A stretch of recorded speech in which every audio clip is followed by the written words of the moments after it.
അല്ല ഞാൻ ചോദിക്കുക എന്തെങ്കിലും വയർത്ത് AC റൂമിൽ ഇരുന്നിട്ട് ഇങ്ങനെ വയർത്ത് ഇങ്ങനെ ഇതുപോലത്തെ സെലിബ്രിറ്റിയുടെ അടുത്തിരിക്കുമ്പോ വെട്ടി മമ്മൂട്ടി വന്നിട്ടെന്ന് പറഞ്ഞു ഒന്നടുത്ത് അല്ലേ ഗോൾഡൻ വിസ വാങ്ങിക്കാൻ വന്നിട്ട് ദുബായിക്ക് അപ്പൊ അടുത്തോണ്ടിരിക്കും വേറെ ആള് വേർത്ത് ഞാൻ ബോധങ്ങളൊന്നുമില്ല ഞാനും ബോധങ്ങളുടെ ആളൊന്നുമില്ല. എക്സൈറ്റ്മെന്റ് ഉണ്ടാവും, സന്തോഷം ഉണ്ടാവും, പക്ഷെ ഞാൻ ബോധങ്ങളുടെ ടൈപ്പ് അല്ല. നോക്കാലോ ജീവിതത്തിൽ മമ്മൂട്ടിക്ക് ഒരു ചാലഞ്ച് ഷോ അങ്ങനെയല്ല. ഞാൻ പൊതുവെ ബോധങ്ങളില്ല, ഞാൻ വിചാരിച്ചാലും ബോധങ്ങളില്ല. എല്ലാവർക്കും വൺസ് അഗൈൻ ഹാപ്പി ഓണം. നമ്മുടെ ഓണാഘോഷമൊക്കെ കഴിഞ്ഞതാണ്. ഇന്ന് റിയൽ ഓണം ഡേ ആണ്. അപ്പൊ വാക്സിനേഷൻ ഒക്കെ എടുത്തിട്ട് കൈയൊക്കെ അനക്കാൻ പറ്റാണ്ടിരിക്കാണ്. പക്ഷെ ഞാൻ വിചാരിച്ചു സെറ്റ് മുണ്ടൊക്കെ എടുത്തിട്ട് ഒരു ഫോട്ടോ എടുക്കാന്ന് വെച്ചിട്ട്. അപ്പോ എന്താ പറയാ, ആവിക്കുട്ടൻ കിടപ്പാണ്, നല്ല ശരീരം വേദനയൊക്കെ ഉണ്ട്. അപ്പൊ അതുകൊണ്ട് കഴിഞ്ഞ ആഴ്ച ഓണാഘോഷിച്ചത് എന്തുകൊണ്ടും നന്നായി എന്ന് തോന്നുന്നു. പിന്നെന്താ, അപ്പൊ ഞങ്ങൾ ഇന്ന് ഭക്ഷണം ഓർഡറാണ് ചെയ്തത്. ഇന്നലെ ഞാൻ കുറച്ച് സാമ്പാറും സംഭവങ്ങളൊക്കെ ഉണ്ടാക്കി വെച്ചിട്ടുണ്ട് ഫ്രിഡ്ജില്, നൈബറിന് കൊടുത്തു. എന്തായാലും അപ്പൊ പിന്നെ ഒരു ഫുൾ ഓണം കഴിക്കണം എന്നുണ്ടെങ്കിൽ ഓർഡർ ചെയ്യാന്ന് വിചാരിച്ചു. അപ്പൊ ഗ്രീൻ മാർക്ക് റെസ്റ്റോറന്റിൽ നിന്ന് ഓർഡർ ചെയ്തു. സംഭവം റെഡി ആയിട്ടുണ്ട്, പക്ഷെ വിശക്കുന്നില്ല. അപ്പൊ കുറച്ച് കഴിഞ്ഞിട്ട് കഴിക്കാന്ന് വിചാരിച്ചു.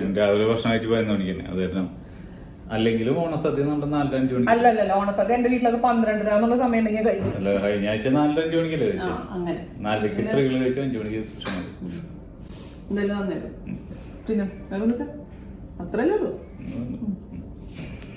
ഭയങ്കര ഗഹനമായ കാര്യങ്ങൾ ഞാൻ പറയായിരുന്നു. ഓണം സമയത്ത് സംസാരിക്കാൻ പറ്റുന്ന, ഓണത്തിന് ലൈറ്റ് ആയിട്ട് നമ്മൾ കാണില്ലേ TV-യില് സിനിമകള്, തമാശ സിനിമകളൊക്കെയാണ് ഓണത്തിന്. 1 തമാശ സിനിമയില്ല, ഏഷ്യാനെറ്റ് 1. പിന്നെ ഞാൻ എന്റെ കുട്ടിക്കാലത്തെ കാര്യം പറഞ്ഞു.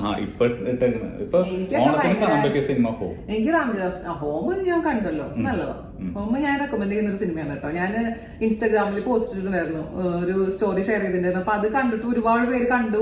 ചേച്ചി റെക്കമെൻഡ് ചെയ്ത് അങ്ങനെയല്ല പറഞ്ഞത്, എന്റെ സബ്സ്ക്രൈബേഴ്സിന്റെ കാര്യം ഞാൻ പറഞ്ഞത്. അപ്പൊ ചേച്ചി പറഞ്ഞായിരുന്നാണ് ഞാൻ കണ്ടതെന്ന് പറഞ്ഞിട്ട് എനിക്ക് കുറെ മെസ്സേജ് ഉണ്ടായിരുന്നു. അല്ല അതുകൊണ്ടല്ല, ഞാൻ അങ്ങനെ സിനിമകളൊന്നും റെക്കമെൻഡ് ചെയ്യാവുന്ന ഒരാളല്ല. ചില സിനിമകൾ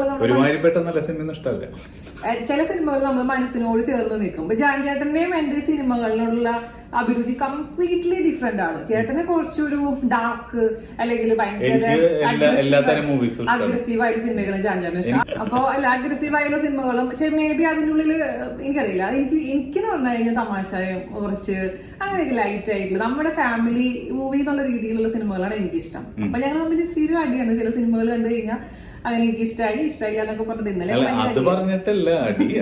അത് ഞാൻ പറഞ്ഞ ഹോം വളരെ നല്ല സിനിമയാണ്. ഇന്ദ്രൻസിന് ഇങ്ങനെ ഒരു കഥാപാത്രം കിട്ടാൻ ഒരു കാരണം ഇന്ന് കാലഘട്ടം മാറി, OTT പ്ലാറ്റ്ഫോം അതുപോലെയുള്ള ഇതുകൾ നിന്റെ നമ്പർ കണ്ണോട്ട് എടുക്കാനായിരിക്കും. എന്റെ നമ്പർ അറിയില്ലല്ലേ, ഞാൻ ആരാന്ന് പോകുന്നത് പോലും അറിയില്ല. അപ്പൊ ആ ഒരു മനുഷ്യൻ എനിക്ക് ഭയങ്കര ഇഷ്ടമാണ്. അപ്പൊ എപ്പോഴെങ്കിലും ഒന്ന് സംസാരിക്കണമെന്നുണ്ട്. അപ്പൊ നമ്മുടെ ചേച്ചിയുടെ അടുത്ത് ഞാൻ നമ്പറൊക്കെ വാങ്ങിച്ചു വെച്ചിട്ടുണ്ട്, സംസാരിക്കണം. അപ്പോ അല്ലെ ഞാൻ പറഞ്ഞു വന്നത്, അതുപോലെ തന്നെ ഒരു ഗംഭീര പെർഫോമൻസ് ആയിരുന്നു മമ്മൂക്കോയുടെ കുരുതിയില്. അപ്പൊ രണ്ടും ആസ്വദിക്കാൻ സാധിക്കുന്നത് കുറച്ചും കൂടെ ഭാഗ്യമാണ്.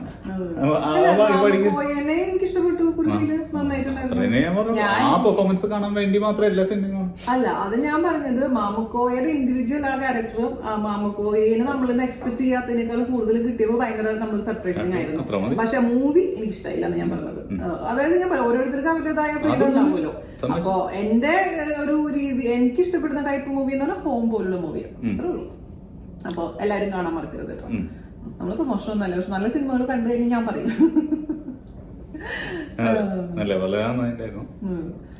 പിന്നെ ടെക്നോളജിക്കൽ ഇൻവേഷൻ ഓഫ് ലൈഫ് മനോഹരമായി കാണിച്ചു. മൊത്തം അഡിക്റ്റുകൾ അല്ലേ?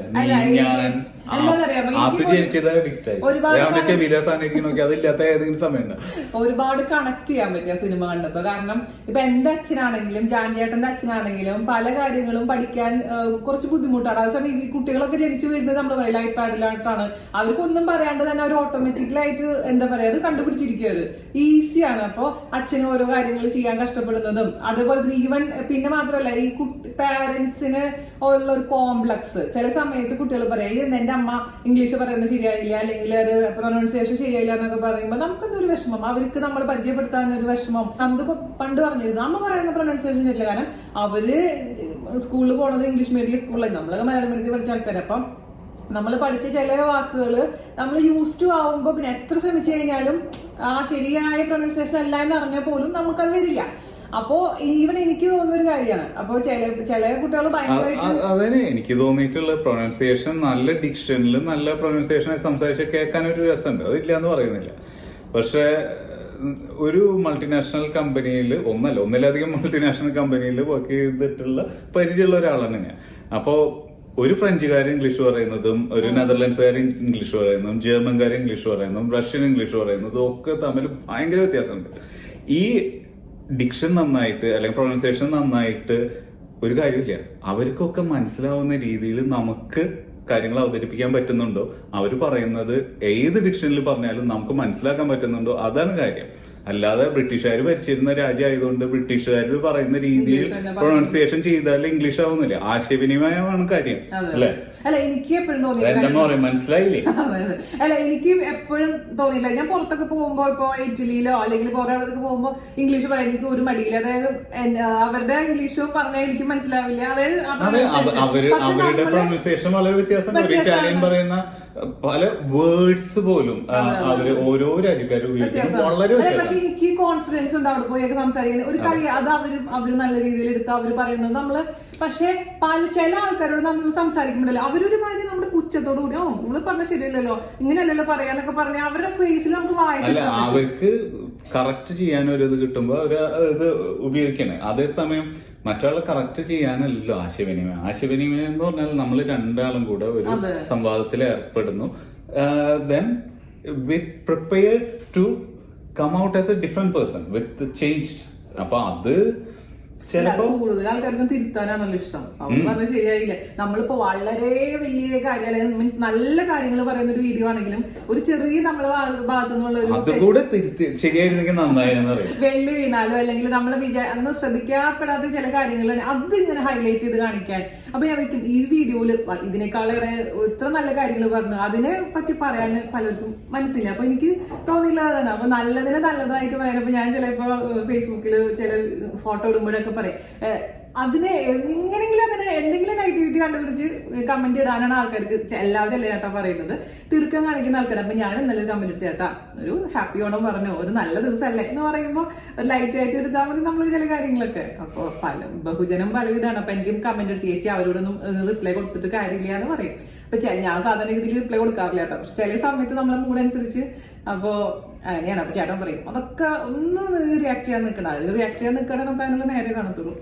പിന്നെ വേറൊരു മനോഹരമായൊരു ഇത് എനിക്ക് ഹോമിൽ തോന്നിയത് ഇന്ദ്രൻസിനോട് നമ്മുടെ വിജയബാബു പറയുന്നില്ലേ, ഒരു കുഴി കണ്ടു അപ്പൊ കുട്ടി അവിടെ നിന്നു, അത് ചാടിക്കടക്കാനുള്ള ഒരു ഇതുണ്ടായില്ല.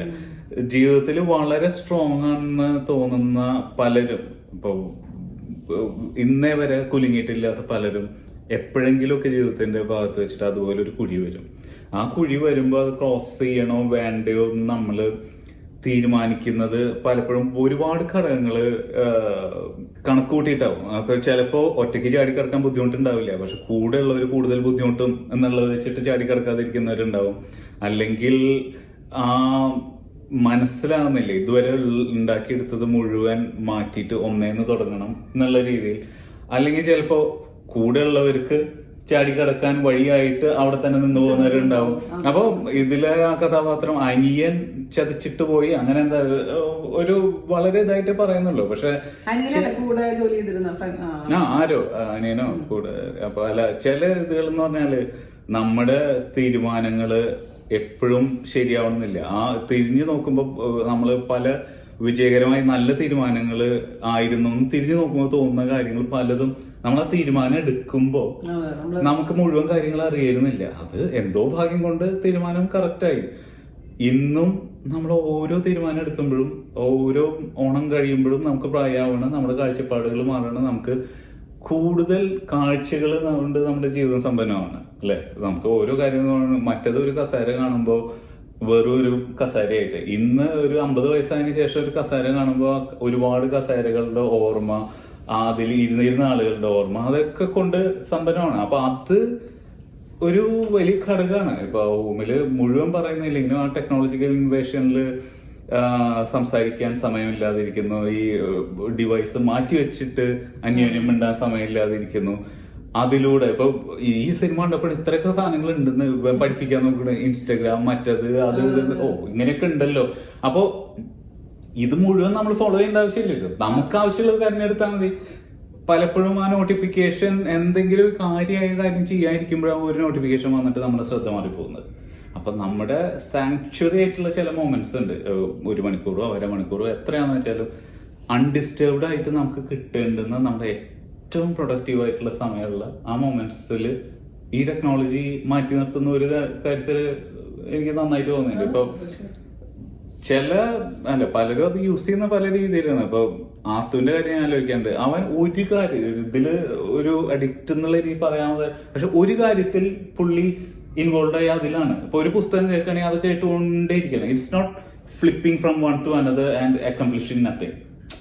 അതിൽ വ്യത്യാസമുണ്ട്. It is like in getting involved and sucked into a world and then making that world your own is a big thing.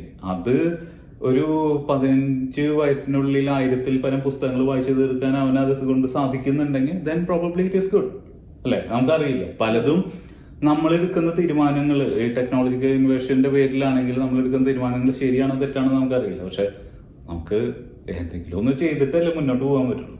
അപ്പൊ ആ ഇതില് ചില കാര്യങ്ങൾ പഠിപ്പിച്ചു കൊടുക്കാൻ, ചില പഠിപ്പിച്ചു കൊടുക്കാൻ സമയം കണ്ടെത്താനും അല്ലെങ്കിൽ ഇത് ഞങ്ങൾക്ക് നല്ലതാണ്. പിന്നെ എനിക്ക് ഒരു ഇത് തോന്നിയത് വളരെ ഇൻസെൻസിറ്റീവായ ആളുകൾ ഉണ്ടാവും, ചുറ്റുപാടും നടക്കുന്ന കാര്യങ്ങൾ അറിയാൻ സാധിക്കാത്ത അതിൽ ഇൻവോൾവ് ആയിരിക്കുന്ന ആളുകൾ ഉണ്ടാവും. എനിക്ക് ആ തുടക്കത്തിൽ വന്ന ഇൻസെൻസിറ്റീവ് ആ പൈൻ്റെ വരുന്ന ഭാസി അഭിനയിച്ച ക്യാരക്ടർ പിന്നീട് കണ്ടിന്യൂ ചെയ്യുന്നതിൽ എനിക്ക് എന്തോ ഇത് തോന്നി, കുറച്ചുകൂടെ കാര്യങ്ങൾ അറിയാനൊരു ഇത് ഒരു എഴുത്തുകാരൻ എന്നുള്ള നിലയ്ക്ക് കൂടുതൽ മനുഷ്യ മനസ്സിനെ മനസ്സിലാക്കേണ്ട ആളായിരുന്നു. പുതിയ തലമുറ നമുക്കറിയില്ല. Overall super. പിന്നെ വേറൊരു ഇത് കൂടെ അതില് തോന്നിയത് അവസാനം അവ എഴുതുന്ന ഒരു കൂട്ടുകാർ കറുത്ത ഷർട്ട് ഇട്ടിട്ട് വരുന്ന ഫോട്ടോ എടുക്കാൻ വരുന്നുണ്ടോ?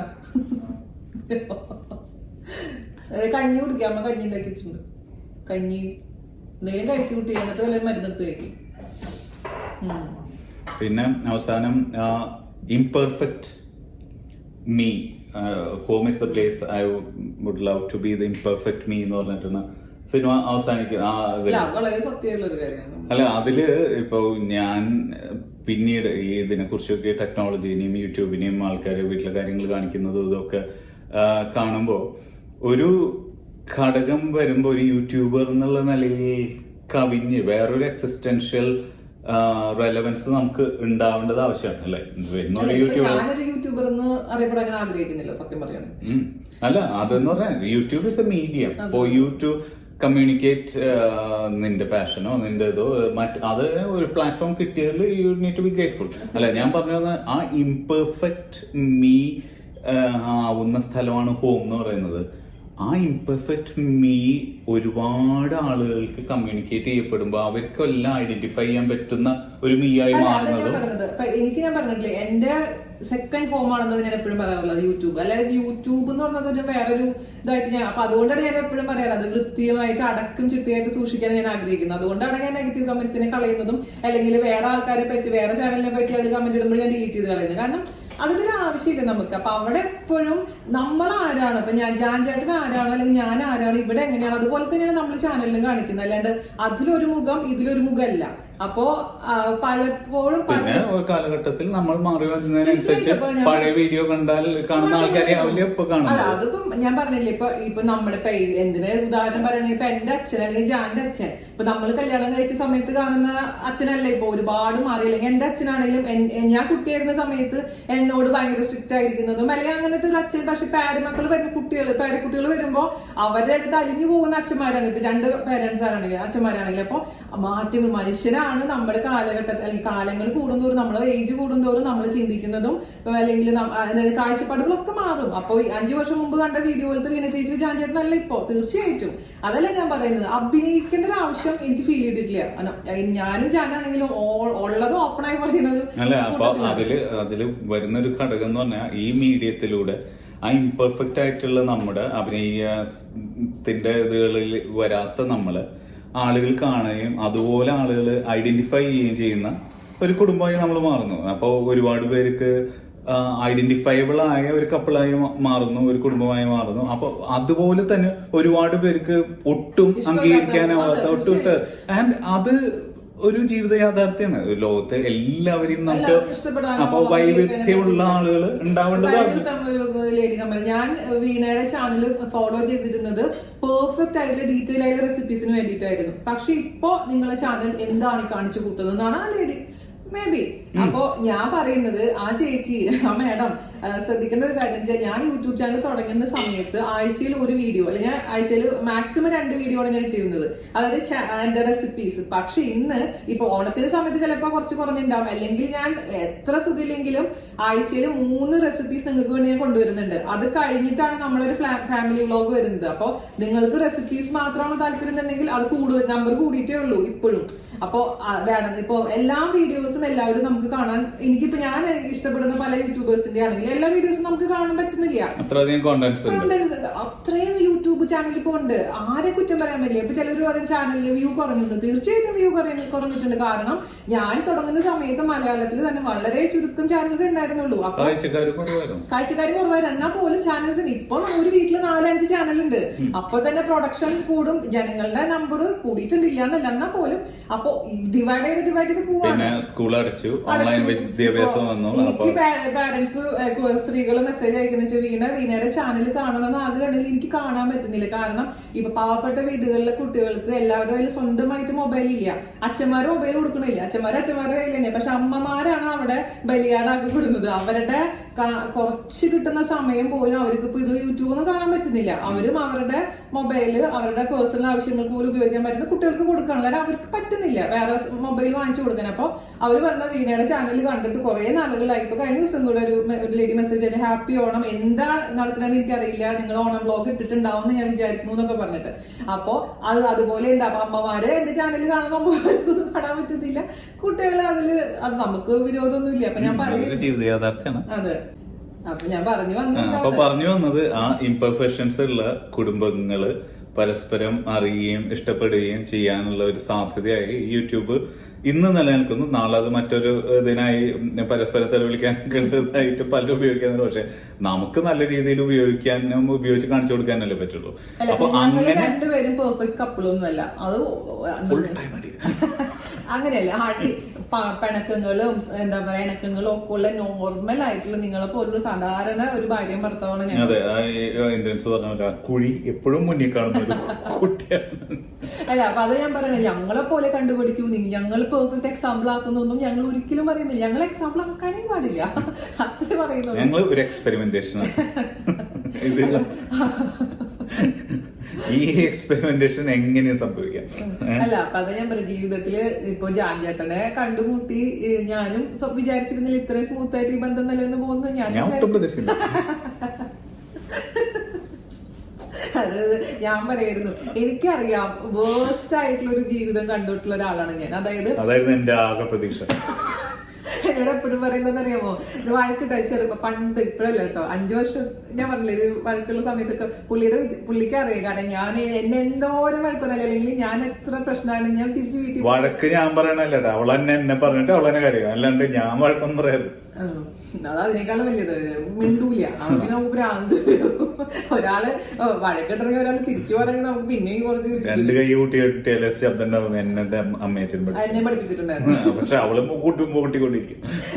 അല്ല, അത് ഞാൻ പറഞ്ഞില്ലേ പക്വതയില്ലാത്ത പ്രായത്തില്. പിന്നെ പക്ഷെ ഞാൻ പറഞ്ഞില്ലേ എന്തൊക്കെ പറയും ഇപ്പൊ പക്വതയ്ക്കുണ്ട് അത്യാവശ്യം. അപ്പൊ എന്തൊക്കെ മനസ്സിൽ ഞാനിപ്പോ കരഞ്ഞാൽ കുറച്ച് മിനിറ്റ് തന്നെ ചെയ്തു വരും. ഞാൻ എന്തിനാണ് ഇപ്പൊ കരഞ്ഞത്? അപ്പോ എന്തൊക്കെ പറയുകയാണെങ്കിൽ ഞാൻ പറഞ്ഞ നമ്മുടെ ഉറങ്ങാൻ കിടക്കുന്ന സമയത്ത് ഞാൻ ദൈവത്തിന്റെ അടുത്ത് എപ്പോഴും അന്നും ഇന്നും നന്ദി പറയുന്നത് വെച്ചാല് ഞാനെടുത്ത തീരുമാനം, ഈ പറഞ്ഞ പോലെ പലരും എന്റെ അടുത്ത് പറഞ്ഞിട്ടുണ്ട്, എന്താ പറയാ നീ എടുത്ത തീരുമാനം ശരിയാണോ, ഇപ്പോഴും ഈ ഒരു കല്യാണം ശരിയാവും ദൈവത്തിന് സമർപ്പിച്ചിട്ട് നമ്മളൊരു വിശ്വാസത്തിന്റെ പുറത്താണ് നമ്മൾ ഒരു തീരുമാനങ്ങൾ എടുക്കുന്നത്. അതെ, എല്ലാ കാര്യങ്ങളും. അപ്പൊ നമ്മളെല്ലാം ശരി, എല്ലാ പെൺകുട്ടികൾ പലരും മെസ്സേജ് നമ്മളൊക്കെ ശരിയാവും, നമ്മുടെ ജീവിതം നന്നാവും എന്ന് വിചാരിച്ചിട്ട് തന്നെയാണ് നമ്മൾ ഒരു മുന്നോട്ട് പോകുന്നത്. പക്ഷെ എന്തുകൊണ്ടോ പല കാരണങ്ങൾ കൊണ്ടോ അത് ചിലപ്പോൾ ശരിയായി എന്ന് വരില്ല. ചിലവർക്ക് ഭാഗ്യം ദൈവം സഹായിച്ചിട്ടത് നന്നായി പോകും. അപ്പൊ ചിലത് കാര്യങ്ങൾ നമ്മുടെ കയ്യിലുണ്ട്, ചില കാര്യങ്ങൾ നമ്മുടെ കയ്യിലില്ല. അപ്പോൾ നന്നായിട്ട് മുന്നോട്ട് പോകാൻ നമ്മൾ എല്ലാവരും ശ്രമിക്കുക. മുന്നോട്ട് പോകാതാവുമ്പോൾ അവിടെ സ്റ്റോപ്പ് ചെയ്തിട്ട് വീണ്ടും വീണ്ടും ആദ്യം മുതലേ തുടങ്ങുക. അത് കല്യാണം കഴിക്കണം എന്നല്ല ഞാൻ ഉദ്ദേശിച്ചത്, പല രീതിയിലും. ഇപ്പോൾ ഇന്നലെ ഭയങ്കര ഇൻസ്പിറേഷണൽ ആയിട്ടുള്ള ഒരു കുട്ടീനെ ഞാൻ പരിചയപ്പെട്ടു. അപ്പൊ ആ കുട്ടിയുടെ അമ്മ മരിച്ചതിന് ശേഷം ആ കുട്ടി സ്വന്തമായിട്ട്, അത് 17 വയസ്സുള്ളപ്പോഴേ മുതൽ ട്യൂഷൻ എടുക്കുകയും അതുപോലെ തന്നെ സ്വന്തമായിട്ട് 15,000 രൂപ മുതൽ ഏൺ ചെയ്യാൻ തുടങ്ങിയ കുട്ടിയാണ്. ഇപ്പോ എന്താ പറയുക, കുറെ കുട്ടികൾക്ക് ട്യൂഷൻ എടുക്കുന്നു, തന്നെ താമസിക്കുന്നു, എന്താ പറയാ ഒറ്റയ്ക്ക് ഇങ്ങനെ ജീവിതം എന്താ യുദ്ധം ചെയ്യുന്നു എന്നൊക്കെ പറയത്തില്ല. അപ്പോൾ ആരും ഡിപ്പെൻഡ് ചെയ്യാണ്ട് ജീവിക്കുന്ന പെൺകുട്ടികൾ ഇഷ്ടം പോലെ നമ്മുടെ നാട്ടിലുണ്ട്, നമ്മൾ അറിയുന്നില്ല. അപ്പോൾ എല്ലാവരും നല്ല ഹാപ്പി ആയിട്ടിരിക്കും. അതേപോലെ ഓണമാണ്, എല്ലാവരും എന്താ പറയാ എന്നോട് പറഞ്ഞിട്ടുണ്ട്, നിങ്ങൾ ഇങ്ങനെ അടിച്ചു പൊളിച്ച് ജീവിക്കുന്ന ഈ സാരിയുടെ പൈസ ഒക്കെ ഉണ്ടെങ്കിൽ നിങ്ങൾക്ക് സേവ് ചെയ്ത് വെക്കുക, അല്ലെങ്കിൽ പാവങ്ങൾക്ക് കൊടുക്കാന്നൊക്കെ പറയണ്ടായിരുന്നു. അപ്പൊ നമ്മൾ അത്യാവശ്യം പാവങ്ങൾക്ക് കൊടുക്കുന്നുണ്ട്. പക്ഷെ അത് പൈസ കൊടുത്തിട്ടല്ല പാവങ്ങളെ സഹായിക്കുന്നത്. പൈസ കൊടുക്കുന്നേക്കാളൊരു ഈ എന്താ പറയാ മറ്റേ മീൻ വാങ്ങിച്ചു കൊടുത്താൽ അവൻ ഇന്ന് തിന്നാൻ പറ്റുള്ളൂ. മീൻ പിടിക്കാൻ പഠിപ്പിച്ചു കൊടുത്താല് അപ്പൊ അത് ജീവിതം എങ്ങനെ ജീവിക്കാനുള്ള ചില തീരുമാനങ്ങൾ എങ്ങനെ എടുക്കണം, എങ്ങനെ ഡിസിഷൻസ് എടുക്കണം, ആര് പറയുന്നത് കേൾക്കണം, ആര് പറയുന്നതിൽ എന്തൊക്കെ ഇതുകളുണ്ട്, ആരുടെ പലരും നമുക്ക് എന്തെങ്കിലും ഉപദേശം തരുമ്പോൾ അത് അവരുടെ താല്പര്യമാണ് അവർ പറയുന്നത്.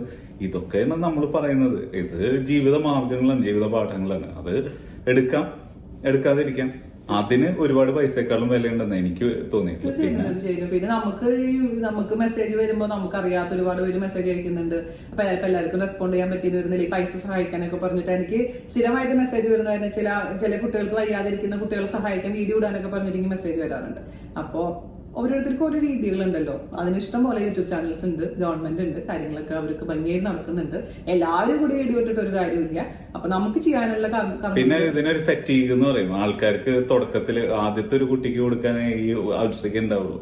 പിന്നെ ഇന്നലെ ഏഷ്യാനെറ്റിൽ ഇതുണ്ടായിരുന്നു, കമ്മ്യൂണിറ്റി പോസ്റ്റ്. അതിന്റെ താഴെ വന്ന കമന്റ്സ് ഞാൻ ചുമ്മാ വായിച്ചോണ്ടിരിക്കുകയായിരുന്നു. എല്ലാവരും മറ്റേതിന് ഇത്ര കോടി കിട്ടില്ല, പൈസ അവിടെ പോയി, ഞങ്ങളുടെ പൈസ. അതാണ് പറഞ്ഞത്, this is not a sustainable mechanism. അപ്പൊ അത് നമ്മൾ മനസ്സിലാക്കുക. ഇങ്ങനൊരു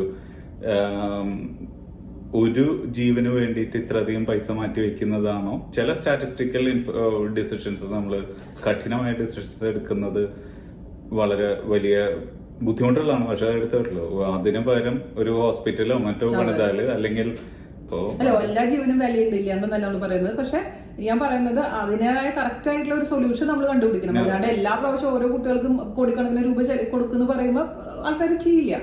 അപ്പൊ അതിനുള്ള സൊല്യൂഷൻ ഗവൺമെന്റോ അല്ലെങ്കിൽ അതിൻ്റെതായ ആൾക്കാർ എടുക്കണം. അപ്പൊ അതൊക്കെയാണ് പറയാനുള്ളത്. അപ്പോ ഓണം ഗംഭീരമാക്കുക. നമ്മുടെ വീനാസ് കറി വേൾഡിന്റെ ഓണസദ്യ ഇങ്ങനെ ഉണ്ടാക്കി ഫോട്ടോസ് ഇങ്ങനെ കിട്ടിക്കൊണ്ടിരിക്കുകയാണ്. അത് കാണുമ്പോൾ എനിക്ക് ഭയങ്കര സന്തോഷം. ഇന്ന് ഞാൻ ഓണസദ്യ ഉണ്ടാക്കിയിട്ടില്ലെങ്കിലും ആ സദ്യകൾ കാണുമ്പോൾ എന്റെ വയറ് നിറഞ്ഞു. അപ്പോ വീണ ചേച്ചി ഓണ സമയത്തെങ്കിലും നിങ്ങൾ ഓർക്കുന്നുണ്ടെന്ന് പറഞ്ഞതിൽ ഒരുപാട് സന്തോഷം. ഏഷ്യനെറ്റിന്റെ വിജയ് ബാബുവിന്റെ ഒരു പരസ്യം ഉണ്ടായിരുന്നു ഓണത്തിന്. അപ്പൊ അതിലും നമ്മുടെ ചെറിയൊരു ക്ലിപ്പ് സൗണ്ട് ഉണ്ടായിരുന്നു. അപ്പോ നമ്മുടെ ശബ്ദം അംഗീകരിക്കപ്പെടുന്നു എന്ന് അറിഞ്ഞാൽ ഒരുപാട് സന്തോഷം. പിന്നെ ഒരു വീഡിയോയില് ഏതോ ഒരു ചാനലില് ഒരു സീരിയൽ ഉണ്ടായിരുന്നു, സാമ്പാർ. ഭയങ്കര തിരക്ക് പിടിച്ച ആൾക്കാർക്ക് ഉണ്ടാക്കാൻ പറ്റുന്ന സാമ്പാറല്ല എന്റെ. സമാധാനമായിട്ട് ഉണ്ടാക്കണം. അതിന്ന് മാത്രമേ രുചികരമായിട്ട് സാമ്പാർ ഉണ്ടാക്കാൻ പറ്റില്ല. അല്ലാണ്ട് എല്ലാം കൂടി അരിഞ്ഞിട്ട് മിക്സിയിൽ കടിച്ചു കഴിഞ്ഞാൽ സാമ്പാർ ആവില്ല. അപ്പൊ അതിലെന്റെ ശബ്ദം ഉപയോഗിച്ചത് എനിക്ക് ഇഷ്ടപ്പെട്ടില്ല. ശബ്ദമല്ല, അത് നെഗറ്റീവ് ഒരു ഉള്ള കാര്യമല്ലേ പറഞ്ഞത്. പെട്ടെന്ന് ഉണ്ടാക്കാൻ പറ്റില്ല, ഒരു വാസ്തവമാണ്. നമുക്ക് എല്ലാവർക്കും എല്ലാം ആവാൻ നമുക്ക് സാധിച്ചു എന്ന് വരില്ല. എല്ലാവർക്കും എല്ലാം ആവാൻ ശ്രമിച്ച് പരാജയപ്പെടുന്നില്ല നല്ലത്. ചില ആൾക്കാർക്ക് ചിലതാകാൻ മനസ്സിലോട് ചേർത്ത് പിടിക്കുന്ന ആളാകാൻ പറ്റുക. മറ്റുള്ളവര് നമുക്ക് ഒരു ജീവിതമല്ലേ ഉള്ളൂ. അത് എല്ലാവരുടെയും നല്ല എന്താ പറയാ ബുക്കിൽ വരാൻ നമുക്ക് പറ്റില്ല. അപ്പോ കുറച്ച് പേര് ഇഷ്ടപ്പെടുന്ന ഒരു നല്ല ഒരു വീണ ചേച്ചി ആവാനോ വീണ ആന്റി ആവാനോ വീണ അമ്മൂമ്മ ആവാനൊക്കെയാണ് ഞാൻ ഇഷ്ടപ്പെടുന്നത്. പെട്ടെന്ന് അമ്മൂമ്മയാണോ?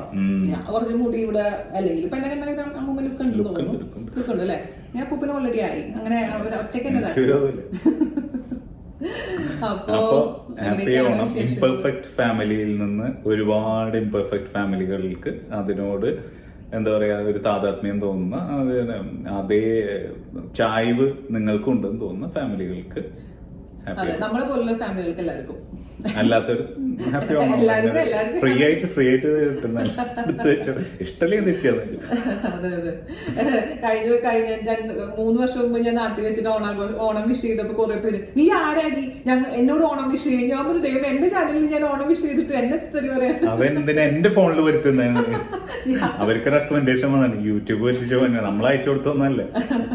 അപ്പൊ അതുകൊണ്ട് അപ്പൊ എന്റെ സബ്സ്ക്രൈബേഴ്സിനും എല്ലാവർക്കും ഒരു നല്ല, അല്ലാത്തവർക്കും വിരോധമൊന്നും ഇല്ലെങ്കിൽ ഹാപ്പിയാണ്. അപ്പൊ ബൈ ബൈ ബൈ ബൈ.